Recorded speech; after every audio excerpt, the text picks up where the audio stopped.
nous pensons qu'elle est bonne, elle est même meilleure, parce que nous avons foi à notre gouvernement et à l'heure là, nous avons besoin de nous libérer et nous savons vraiment le rôle que jouent ces médias.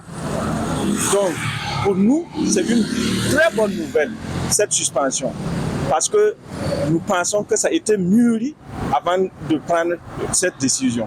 On ne peut pas être dans la marche vers une libération totale et puis aller en caressant sur les poils. Non. Si un média, à l'heure, ne veut pas soutenir ce peuple qui a tant souffert et qui veut, par ses mots, déstabiliser ce pouvoir encore, c'est normal qu'on suspende, et même à jamais, parce qu'on peut vivre sans ça, et créer nos médias qui peuvent vraiment nous aider à nous épanouir. Tantôt, j'ai parlé de la situation du contexte. Vous savez que le Burkina Faso se retrouve dans un contexte particulier qui se définit entre deux extrêmes. Et ces deux extrêmes-là, c'est quoi? C'est le terrorisme qui engendre la conséquence logique qui est l'humanitaire. Voici les deux extrêmes dans lesquels notre pays se situe.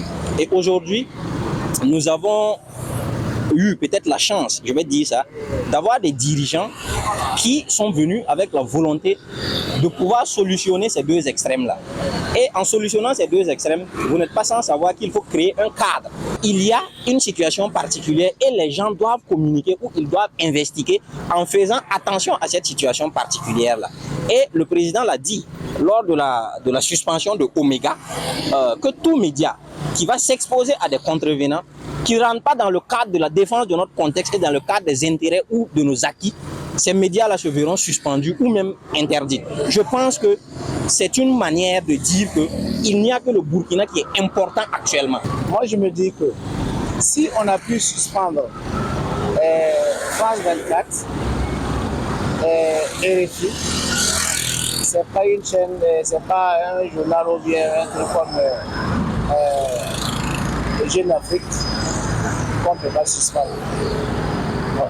Jeune Afrique, c'est ce journal qui a créé la situation.